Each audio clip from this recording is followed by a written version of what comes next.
translation.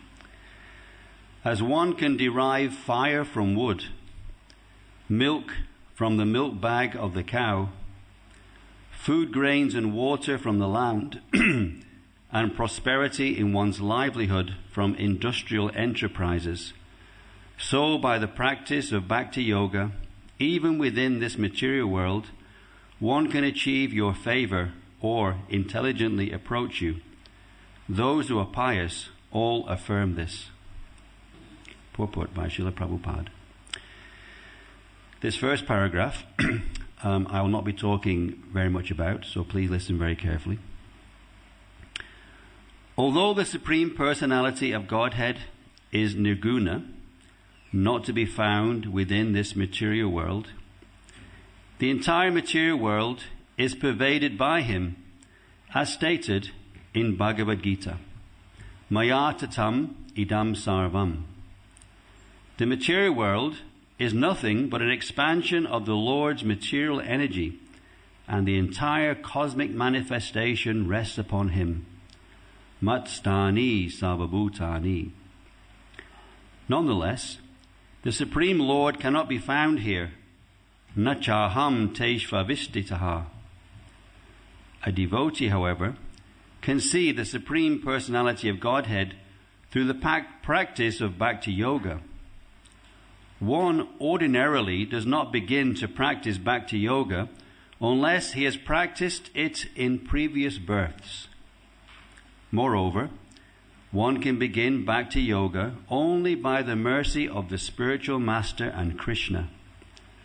Guru Krishna Prasade Pai Bhakti Lata Bij. The seed of devotional service is obtainable by the mercy of Guru, the spiritual master, and Krishna, the Supreme Personality of Godhead. This next paragraph I will also not be speaking so much on. Only by the practice of Bhakti Yoga can one achieve the favor of the Supreme Personality of Godhead and see him face to face. Premanjana churita bhakti velochanena santa sadaiva hridayeshu vilokayanti. One cannot see the Lord by other means. One cannot see the Lord by other methods, such as karma, jnana, or yoga. Under the direction of the spiritual master, one must cultivate Bhakti Yoga, Shravanam, Kirtanam, Vishnu, Smaranam, Pada Sevanam. Then, even within this material world, although the Lord is not visible, a devotee can see him. This is confirmed in Bhagavad Gita. Bhaktya mam abhijanati yavan yaschasmi tatvataha. And in Srimad Bhagavatam, Bhaktyaham ekaya graya. Thus, by devotional service, one can achieve the favor of the Supreme Personality of Godhead, although he is not visible or understandable to materialistic persons. Next paragraph. In this verse, the cultivation of Bhakti Yoga is compared to many material activities. By friction, one can get fire from wood. By digging the earth, one can get food grains and water. And by agitating the milk bag of the cow, one can get nectarian milk. Milk is compared to nectar, which one can drink to become immortal. Of course, simply drinking milk will not make one immortal, but it can increase the duration of one's life. In modern civilization, men do not think milk to be important, and therefore they do not live very long. Although in this age men can live up to 100 years, their duration of life is reduced because they do not drink large quantities of milk.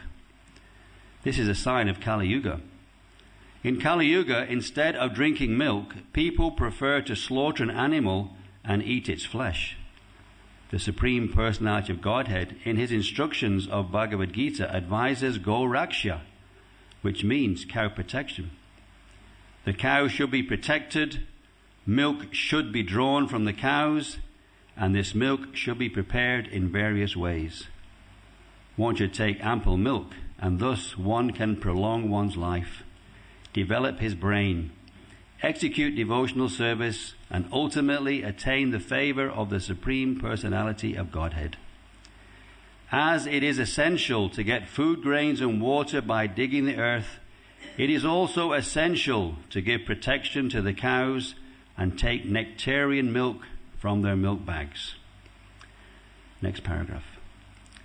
The people of this age are inclined toward industrial enterprises for comfortable living, but they refuse to endeavor to execute devotional service by which they can achieve the ultimate goal of life by returning home back to Godhead. Unfortunately, as it is said, Nate vidu swartagatim hi vishnum durashtra ye bahir arta manina. People without spiritual education do not know that the ultimate goal of life is to go back home, back to God, back to Godhead. Forgetting this aim of life, they are working very hard in disappointment and frustration. Mogasha, moga kamano, moga jnana vichetasaha. The so-called Vaishyas, the industrialists or businessmen, are involved in big industrial enterprises, but they are not interested in food grains and milk. However, as indicated here, by digging for water, even in the desert, we can produce food grains. When we produce food grains and vegetables, we can give protection to the cows. While giving protection to the cows, we can draw from them abundant quantities of milk. And by getting enough milk and combining it with food grains and vegetables, we can prepare hundreds of nectarian foods. We can happily eat this food and thus avoid industrial enterprises and joblessness.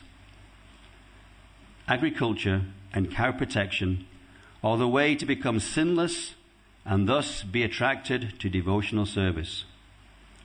Those who are sinful cannot be attracted by devotional service, as stated in the Bhagavad Gita 7:28.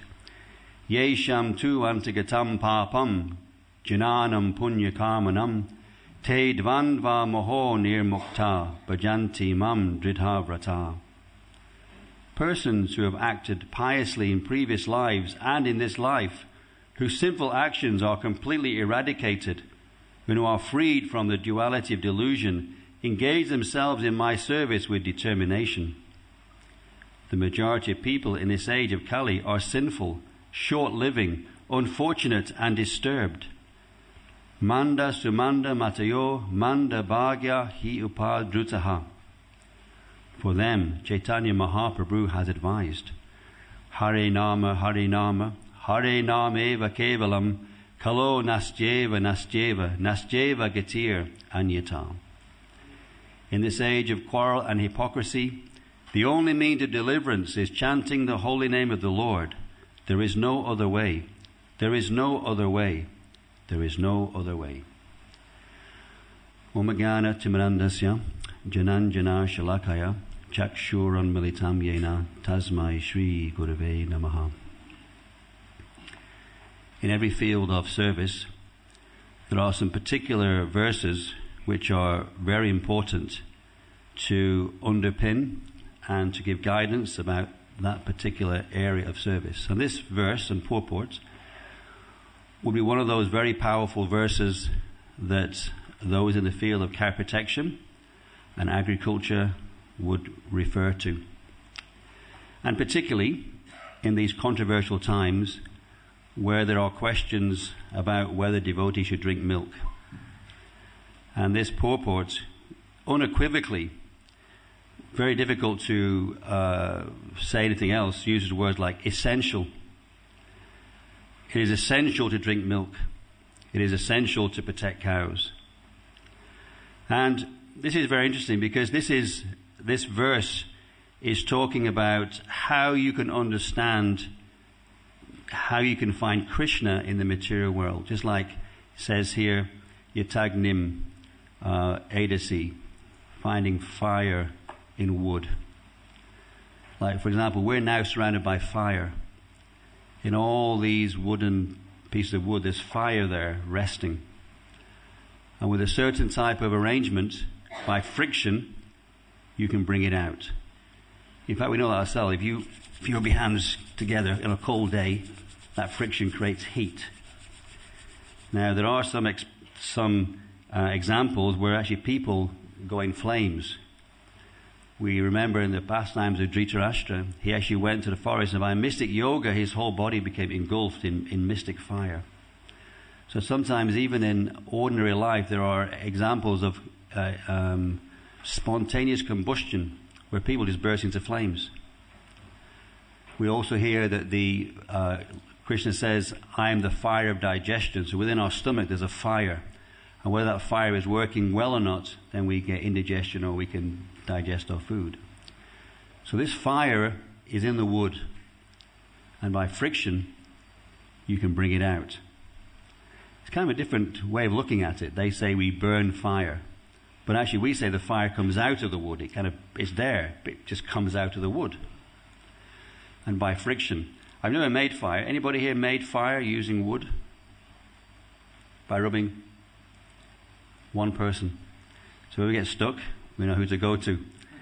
So somehow or other, you have a piece of wood at the bottom, you sometimes a piece of wood at the top, and then you have something to agitate this wood to create the friction. Sometimes they're like a bow with a bit of string around it, and you pull it, and it basically turns the wood back and forth. Sometimes you use your hands like this. You go down the wood. And at the bottom, it kind of creates friction. Friction, eventually you get an ember. And then with an ember, you then can light something. And if you were traveling, you'd always carry a bit of dry grass in your pocket or something, so you could always start your fire. Now here in England, you can actually get fire from stone. There's a stone called flint stone. And in this area it's quite common. You can actually find it if you basically sparks fly out. So Krishna has made arrangements that you can find fire from different sources. There was one devotee here called Paramasiddhi. He was one of our South Indian type brahmanas. And when he did a fire yoga, he had this bluff. He would dip this cotton wool into some kind of chemical. Then he'd go, rah, rah, rah, and boom. The whole thing would come in flames. So yeah, he kind of bluffed there. Well, it was kind of by mantra the fire was coming, but it was some by a mixture of chemicals. So it was a process. If you know the process, you can bring fire out of wood.